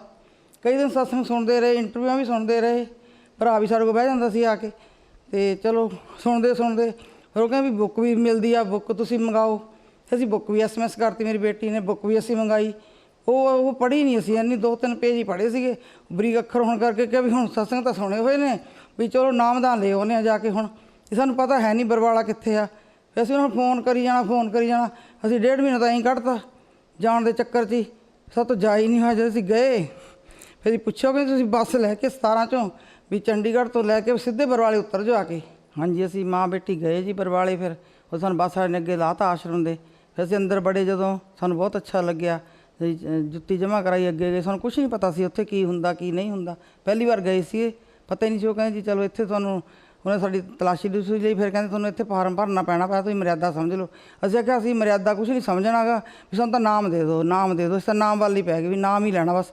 ਮਰਿਆਦਾ ਬਾਅਦ 'ਚ ਦੇਖੀ ਜਾਊਗੀ ਜਿਹੜੀ ਕੋਈ ਹੋਊਗੀ, ਵੀ ਸਾਨੂੰ ਨਾਮ ਦੇ ਦਿਓ। ਫਿਰ ਉਹਨੇ ਸਾਡਾ ਫਾਰਮ ਭਰਤਾ। ਉਹਨਾਂ ਨੇ ਫਾਰਮ ਭਰਤਾ ਅਤੇ ਜਦੋਂ ਫਾਰਮ ਭਰਿਆ ਫਿਰ ਉਹ ਕਹਿੰਦੇ ਜੀ ਹੁਣ ਤੁਸੀਂ ਨਾਮ ਦੇ ਤਾਂ ਫਿਰ ਸਾਨੂੰ ਉਹਨਾਂ ਨੇ ਫਿਰ ਨਾਮ ਦੇ ਕੇ ਫਿਰ ਕਿਹਾ ਹੁਣ ਗੁਰੂ ਜੀ ਨਾ ਆਸ਼ੀਰਵਾਦ ਦੇਣਗੇ, ਲਾਈਨਾਂ 'ਚ ਲੱਗ ਜਾਓ। ਸਾਨੂੰ ਕੁਛ ਨਹੀਂ ਪਤਾ ਸੀ ਕਿੱਥੇ ਲਾਈਨਾਂ 'ਚ ਲੱਗ, ਸਾਨੂੰ ਆਪ ਹੀ ਉਹ ਲੈ ਕੇ ਗਏ ਆਸ਼ੀਰਵਾਦ 'ਚ ਲਾਈਨਾਂ 'ਚ ਲਾ ਤਾ। ਫਿਰ ਸਾਨੂੰ ਗੁਰੂ ਜੀ ਆਸ਼ੀਰਵਾਦ ਦਿੱਤਾ। ਉੱਥੇ ਮੈਂ ਕੁਛ ਨਹੀਂ ਬੋਲ ਸਕੀ ਗੁਰੂ ਜੀ ਅੱਗੇ। ਮੈਂ ਪਹਿਲਾਂ ਕਹਿੰਦੀ ਸੀ ਆਹ ਬੋਲੂੰਗੀ ਕੁਛ ਨਹੀਂ ਬੋਲ ਆਇਆ ਮੇਰੇ ਕੋਲੋਂ। ਅਤੇ ਗੁਰੂ ਜੀ ਨੇ ਆਪ ਹੀ ਆਸ਼ੀਰਵਾਦ ਦੇ ਕੇ ਗੁਰੂ ਜੀ ਅੱਗੇ ਚਲੇ ਗਏ। ਚਲੋ ਅਸੀਂ ਆ ਗਏ। ਫਿਰ ਉੱਥੇ ਅਸੀਂ ਰਾਤ ਰਹੇ, ਸਵੇਰੇ ਅਸੀਂ ਘਰ ਨੂੰ ਆ ਗਈਆਂ। ਸਾਨੂੰ ਕੋਈ ਪਤਾ ਹੀ ਨਹੀਂ ਸੀ ਵੀ ਕੀ ਕਰਨਾ ਕੀ ਨਹੀਂ ਕਰਨਾ ਉੱਥੇ ਨਾ। ਫਿਰ ਬਾਅਦ 'ਚ ਮੈਂ ਹਾਜ਼ਰੀ ਲਵਾਉਣ ਜਾਂਦੀ ਰਹੀ ਮਹੀਨੇ ਬਾਅਦ। ਬਰਵਾਲੇ ਜਾਂਦੇ ਸੀਗੇ ਉਦੋਂ ਸਾਰੇ। ਉੱਥੇ ਫਿਰ ਰਾਤ ਰਹਿ ਕੇ ਆਉਣਾ। ਫਿਰ 2 ਰਾਤਾਂ ਵੀ ਰਹਿ ਆਉਣੀਆਂ, ਗੁਰੂ ਦੇ ਦਰਸ਼ਨ ਕਰਨੇ, ਆਸ਼ੀਰਵਾਦ ਲੈਣਾ।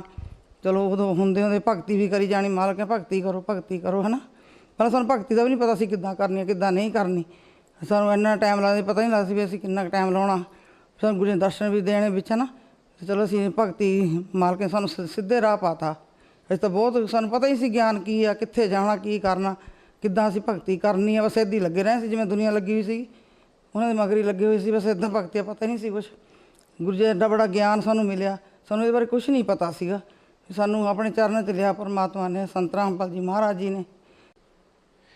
ਭੈਣ ਜੀ ਜਿੱਦਾਂ ਤੁਸੀਂ ਦੱਸ ਰਹੇ ਹੋ ਕਿ ਤੁਸੀਂ ਨਾਮ ਦੀਕਸ਼ਾ ਲੈਣ ਵਾਸਤੇ ਹਰਿਆਣਾ ਗਏ ਅਤੇ ਸੰਤ ਰਾਮਪਾਲ ਜੀ ਮਹਾਰਾਜ ਜੀ ਕੋਲੋਂ ਤੁਸੀਂ ਨਾਮ ਦੀਕਸ਼ਾ ਲਈ। ਤੁਸੀਂ ਪੰਜਾਬ 'ਚ ਮੋਹਾਲੀ 'ਚ ਰਹਿੰਦੇ ਸੀਗੇ, ਪੰਜਾਬ 'ਚ ਛੱਡ ਕੇ ਤੁਸੀਂ ਹਰਿਆਣਾ ਵਿੱਚ ਸੰਤ ਰਾਮਪਾਲ ਜੀ ਮਹਾਰਾਜ ਜੀ ਕੋਲੋਂ ਨਾਮ ਦੀਕਸ਼ਾ ਲੈਣ ਵਾਸਤੇ ਗਏ। ਇਹੋ ਜਿਹਾ ਕਿਹੜਾ ਗਿਆਨ ਸੀਗਾ ਉਹਨਾਂ ਕੋਲ ਜਿਹੜਾ ਤੁਸੀਂ ਉਹਨਾਂ ਕੋਲੋਂ ਤੁਹਾਨੂੰ ਮਿਲਿਆ, ਹੋਰ ਕਿਤੇ ਵੀ ਤੁਹਾਨੂੰ ਉਹ ਗਿਆਨ ਸਮਝ ਨਹੀਂ ਲੱਗਿਆ? ਹਾਂਜੀ ਉਹ ਗੁਰੂ ਗ੍ਰੰਥ ਸਾਹਿਬ ਵਿੱਚੋਂ ਹੋਰ ਸਾਰੇ ਗ੍ਰੰਥਾਂ ਵਿੱਚੋਂ ਉਂਗਲੀ ਰੱਖ ਸਾਨੂੰ ਸਮਝਾਉਂਦੇ ਹੁੰਦੇ ਸੀਗੇ। ਵੀ ਸਾਨੂੰ ਉਦੋਂ ਪਤਾ ਲੱਗਿਆ ਵੀ ਇੱਥੋਂ ਗਿਆਨ ਸਾਨੂੰ ਵਧੀਆ ਮਿਲੂਗਾ। ਉੱਥੋਂ ਗਿਆਨ ਅਸੀਂ ਲਿਆ। ਸਾਨੂੰ ਉਹਨਾਂ ਦਾ ਹੌਲੀ ਹੌਲੀ ਸਾਨੂੰ ਸਮਝ ਲੱਗੀ। ਪਹਿਲਾਂ ਸਾਨੂੰ ਕੋਈ ਸਮਝ ਨਹੀਂ ਲੱਗਦੀ ਸੀਗੀ। ਸਮਝ ਲੱਗੀ ਤਾਂ ਗਿਆਨ ਅਸੀਂ ਕਿਹਾ ਵੀ ਹੋਰ ਕਿਸੇ ਕੋਲ ਨਹੀਂ ਹੈਗਾ। ਜਿੰਨੇ ਮਰਜ਼ੀ ਵਰਲਡ 'ਚ ਚਲੇ ਜਾਓ, ਕਿਸੇ ਸੰਤ ਕੋਲ ਗਿਆਨ ਨਹੀਂ ਮਿਲੂਗਾ ਸਾਨੂੰ। ਜੇ ਸਾਨੂੰ ਰਾਮਪਾਲ ਜੀ ਮਹਾਰਾਜ ਨੇ ਦਿੱਤਾ, ਸਾਨੂੰ ਆਪਣੇ ਪਰਮਾਤਮਾ ਬਾਰੇ ਸਾਨੂੰ ਗਿਆਨ ਦਿੱਤਾ। ਸਾਨੂੰ ਪਰਮਾਤਮਾ ਦਾ ਨਹੀਂ ਪਤਾ ਸੀ ਪਰਮਾਤਮਾ ਸਾਡਾ ਕੌਣ ਆ। ਅਸੀਂ ਤਾਂ ਭਗਤੀ ਕਰੀ ਜਾਂਦੇ ਸੀ, ਪਰਮਾਤਮਾ ਬਾਰੇ ਕੁਛ ਨਹੀਂ ਪਤਾ। ਸਾਨੂੰ ਸੰਤ ਰਾਮਪਾਲ ਜੀ ਮਹਾਰਾਜ ਜੀ ਨੇ ਇਹ ਗਿਆਨ ਦਿੱਤਾ ਵੀ ਭਾਈ ਪਰਮਾਤਮਾ ਕਿਹੜਾ ਵਾ, ਤੁਸੀਂ ਕਿੱਥੋਂ ਆਏ ਹੋ, ਕਿੱਥੇ ਜਾਣਾ ਗਾ। ਭੈਣ ਜੀ ਸੰਤ ਰਾਮਪਾਲ ਜੀ ਮਹਾਰਾਜ ਜੀ ਕੋਲ ਨਾਮ ਦੀਕਸ਼ਾ ਲੈਣ ਤੋਂ ਬਾਅਦ ਤੁਹਾਨੂੰ ਕੀ ਲਾਭ ਹੋਏ? ਹਾਂਜੀ ਲਾਭ ਇਹੀ ਹੋਇਆ ਵੀ ਸਾਨੂੰ ਭਗਤੀ ਮਿਲ ਗਈ, ਅਧਿਆਤਮਿਕ ਗਿਆਨ ਮਿਲ ਗਿਆ। ਇਹ ਤੋਂ ਵੱਡਾ ਸਾਨੂੰ ਲਾਭ ਦੀ ਕੋਈ ਹੈ ਹੀ ਨਹੀਂ। ਇਹ ਤਾਂ ਵੀ ਮੋਕਸ਼ ਮਿਲੇ ਸਾਨੂੰ ਭਗਤੀ ਕਰਕੇ। ਹੋਰ ਤਾਂ ਮਾਲਕ ਨੇ ਆਪੇ ਹੀ ਦੇ ਜਾਣਾ। ਪਰਮਾਤਮਾ ਨੇ ਸਾਨੂੰ ਪਰਮਾਤਮਾ ਦਾ ਪਤਾ ਲੱਗ ਗਿਆ। ਸਾਨੂੰ ਸਾਡਾ ਪਰਮਾਤਮਾ ਹੈ ਕੌਣ ਆ, ਸਾਨੂੰ ਪਤਾ ਹੀ ਨਹੀਂ ਸੀ ਪਰਮਾਤਮਾ ਸਾਡਾ ਹੈ ਕੌਣ। ਅਸੀਂ ਕਿਹੜੇ ਪਰਮਾਤਮਾ ਦੀ ਭਗਤੀ ਕਰੀਏ। ਸੰਤ ਰਾਮਪਾਲ ਜੀ ਨੇ ਸਾਨੂੰ ਇਹੋ ਜਿਹੀ ਭਗਤੀ ਦੇਤੀ, ਸਾਨੂੰ ਗਿਆਨ ਐਡਾ ਦੇਤਾ ਵੀ ਹੁਣ ਅਸੀਂ ਸਮਝਾਉਂਦੇ ਹਾਂ ਹੋਰਾਂ ਨੂੰ, ਸਮਝਦੇ ਨਹੀਂ ਹੈਗੇ ਵੀ ਸਾਡੇ ਐਡੀ ਬੜੀ ਉੱਤੇ ਅਸੀਂ ਬਹੁਤ ਨੀਚੇ ਸੀਗੇ। ਸਾਨੂੰ ਸਿਖਰ ਵਾਲੀ ਪੌੜੀ 'ਤੇ ਚੜ੍ਹਾਤਾ ਉਹਨਾਂ ਨੇ ਨਾਮ ਦੇ ਕੇ। ਭਗਤੀ ਕਰਾ ਰਹੇ ਨੇ, ਹੋਈ ਸਾਡੇ ਤੋਂ ਤਾਂ ਕੋਈ ਸ਼ਕਤੀ ਨਹੀਂ ਅਸੀਂ ਭਗਤੀ ਕਰ ਸਕੀਏ। ਉਹ ਵੀ ਸਾਡੇ ਤੋਂ ਭਗਤੀ ਕਰਾ ਰਹੇ ਨੇ, ਉਹੀ ਸਾਰਾ ਕੁਛ ਕਰਾ ਰਹੇ ਨੇ। ਹਾਂਜੀ ਸਾਨੂੰ ਇੱਕ ਹੋਰ ਲਾਭ ਮਿਲਿਆ। ਸਾਨੂੰ ਗੁਰੂ ਜੀ ਨੇ ਦਰਸ਼ਨ ਦਿੱਤੇ। ਜਦ ਮੈਂ 3-4 ਦਿਨ ਹੀ ਹੋਏ ਸੀ ਨਾਮਦਾਨ ਲੈ ਕੇ ਆਏ ਨੂੰ, ਅਤੇ ਮੈਨੂੰ ਗੁਰੂ ਜੀ ਨੇ ਦਰਸ਼ਨ ਦਿੱਤੇ। ਜਿਵੇਂ ਮੈਂ ਦਲਦਲ ਵਿੱਚ ਖੜ੍ਹੀ ਹਾਂ, ਬਹੁਤ ਜਿੱਦਣ ਮਰਜ਼ੀ ਦੇਖਾਂ 4 ਸਵੇਰ ਸਾਹਿਬ ਦਲਦਲ ਪਈ ਆ, ਮੈਂ ਵਿੱਚ ਖੜ੍ਹੀ ਹਾਂ ਗੱਭੇ ਵੀ ਗੁਰੂ ਜੀ ਇੱਕ ਪਾਸੇ ਖੜ੍ਹੇ ਨੇ ਵੀ ਮੈਨੂੰ ਆਸ਼ੀਰਵਾਦ ਦੇ ਰਹੇ ਨੇ। ਉਹਨਾਂ ਐਡੀਆਂ ਮਸ਼ੀਨਾਂ ਲਾਤੀਆਂ ਉਹ ਅੱਜ ਵੀ ਮੇਰੇ ਅੱਖਾਂ ਮੂਹਰੇ ਆਈ ਜਾਂਦੀਆਂ ਨੇ ਵੀ ਮਸ਼ੀਨਾਂ ਲਾਤੀਆਂ ਦਲਦਲ ਸਾਫ਼ ਕਰਨ ਲਈ। ਭੂਤ ਪ੍ਰੇਤ ਦੀ ਬਾਧਾ ਬਹੁਤ ਸੀਗੀ। ਇੱਕ ਬੱਚਾ ਦੇ ਰੂਪ ਵਿੱਚ ਸਾਨੂੰ ਭੂਤ ਦਿਖਦੇ ਹੁੰਦੇ ਸੀ। ਸਾਡਾ ਸਾਰਾ ਘਰ ਦਾ ਕੰਮ ਲੜਾਈ ਪੈ ਜਾਂਦੀ ਸੀ, ਕੁਛ ਹੋ ਜਾਂਦਾ ਸੀ। ਸਾਨੂੰ ਰਾਮਪਾਲ ਜੀ ਮਹਾਰਾਜ ਜਾਣ ਨਾਲ ਸਾਡੀ ਉਹ ਦਿੱਕਤ ਵੀ ਸਾਰੀ ਖਤਮ ਹੋ ਗਈ ਜੀ। ਹੁਣ ਕੋਈ ਦਿੱਕਤ ਨਹੀਂ ਹੈਗੀ ਸਾਨੂੰ ਭੂਤ ਪ੍ਰੇਤ ਦੀ, ਕੋਈ ਨਹੀਂ ਬੱਚਾ ਦਿਖਦਾ ਜੀ। ਭੈਣ ਜੀ ਜਿੱਦਾਂ ਹੁਣ ਇਸ ਵਕਤ ਦਰਸ਼ਕ ਹੈਗੇ ਆ ਜਿਹੜੇ ਤੁਹਾਨੂੰ ਵੇਖ ਰਹੇ ਨੇ, ਉਹਨਾਂ ਨੂੰ ਤੁਸੀਂ ਜੇ ਕੋਈ ਸੰਦੇਸ਼ ਦੇਣਾ ਚਾਹੋ ਵੀ ਉਹ ਕਿੱਦਾਂ ਸੰਤ ਰਾਮਪਾਲ ਜੀ ਮਹਾਰਾਜ ਜੀ ਕੋਲੋਂ ਜੇ ਜੁੜਨਾ ਚਾਹਣ ਤਾਂ ਉਹ ਕਿੱਦਾਂ ਜੁੜ ਸਕਦੇ ਨੇ, ਇਹ ਤੁਸੀਂ ਥੋੜ੍ਹਾ ਜਿਹਾ ਦੱਸੋ। ਹਾਂਜੀ ਅਸੀਂ ਸੰਦੇਸ਼ ਤਾਂ ਕੀ ਦੇਣਾ, ਅਸੀਂ ਤਾਂ ਪ੍ਰਾਰਥਨਾ ਕਰ ਸਕਦੇ ਹਾਂ ਜੀ। ਆਪਣਾ TV ਚੈਨਲਾਂ 'ਤੇ ਉਹਨਾਂ ਦਾ ਪ੍ਰੋਗਰਾਮ ਆਉਂਦਾ ਰਾਮਪਾਲ ਜੀ ਮਹਾਰਾਜ ਜੀ ਦਾ, ਉਹ ਨੀਚੇ ਪੱਟੀ ਚੱਲਦੀ, ਉਹਦੇ ਵਿੱਚੋਂ ਆਪਣੇ ਨੰਬਰ ਨੋਟ ਕਰੋ ਅਤੇ ਆਪਣਾ ਨਾਮਦਾਨ ਲਓ। ਨਾਲੇ ਆਪਣੀ ਗਿਆਨ ਗੰਗਾ ਫ੍ਰੀ ਮਿਲਦੀ ਹੈ, SMS ਕਰਕੇ ਗਿਆਨ ਗੰਗਾ ਮੰਗਾਓ, ਉਹ ਪੜ੍ਹੋ, ਸਤਸੰਗ ਸੁਣੋ। ਜਿਹਨੇ ਸਤਸੰਗ ਸੁਣੋਗੇ ਗਿਆਨ ਆਊਗਾ, ਫੇਰ ਹੀ ਨਾਮ ਲੈਣ ਦਾ ਫਾਇਦਾ ਗਾ, ਫੇਰ ਹੀ ਭਗਤੀ ਹੋਊਗੀ। ਫੇਰ ਭੈਣ ਜੀ ਤੁਹਾਨੂੰ ਇੱਕ ਚੀਜ਼ ਹੋਰ ਪੁੱਛਣਾ ਚਾਹਾਂਗੇ, ਕਿਆ ਸੰਤ ਰਾਮਪਾਲ ਜੀ ਜਿਹੜੇ ਹੈਗੇ ਨੇ, ਜੇ ਉਹਨਾਂ ਨੇ ਕਿਸੇ ਨੇ ਦੀਕਸ਼ਾ ਲੈਣੀ ਹੋਵੇ ਉਹਨਾਂ ਕੋਲੋਂ, ਕੋਈ ਉਹਨਾਂ ਕੋਲੋਂ ਪੈਸੇ ਵੀ ਲੈਂਦੇ ਨੇ ਸੰਤ ਰਾਮਪਾਲ ਜੀ ਮਹਾਰਾਜ? ਨਹੀਂ ਜੀ, ਇਹ ਤਾਂ ਬਿਲਕੁਲ ਝੂਠ ਆ। ਕੋਈ ਨਾਮਦਾਨ ਦੇਣ ਦਾ ਕੋਈ ਦੀਕਸ਼ਾ ਨਹੀਂ ਲੈਂਦੇ, ਬਿਲਕੁਲ ਵੀ ਨਹੀਂ ਲੈਂਦੇ। ਅਸੀਂ ਗਏ ਸੀ, ਸਾਡੇ ਕੋਲ ਤਾਂ ਇੱਕ ਪੰਜੀ ਨਹੀਂ ਲਈ ਉਹਨਾਂ ਨੇ, ਫਿਰ ਸਾਨੂੰ ਦੀਕਸ਼ਾ ਦੇਤੀ। ਸਾਡੇ ਪਾਪ ਕਰਮ ਸਾਡੇ ਉਹਨਾਂ ਨੇ ਰੱਖ ਲਿਆ ਉਹਦੇ ਕੋਲੇ, ਸਾਨੂੰ ਫ੍ਰੀ ਕਰਤਾ। ਸਾਡੀ ਟੈਨਸ਼ਨ ਬਿਲਕੁਲ ਖਤਮ ਹੋ ਗਈ। ਸਾਡੇ ਦਿਮਾਗ 'ਚ ਕੋਈ ਟੈਨਸ਼ਨ ਨਹੀਂ ਹੈਗੀ। ਸਰ ਭਗਤੀ ਦਾ ਹੀ ਹੈ, ਭਗਤੀ ਹੋ ਜੇ, ਭਗਤੀ ਸਾਨੂੰ ਮੋਕਸ਼ ਮਿਲੇ ਬਸ। ਧੰਨਵਾਦ ਜੀ। ਸਤਿ ਸਾਹਿਬ ਜੀ।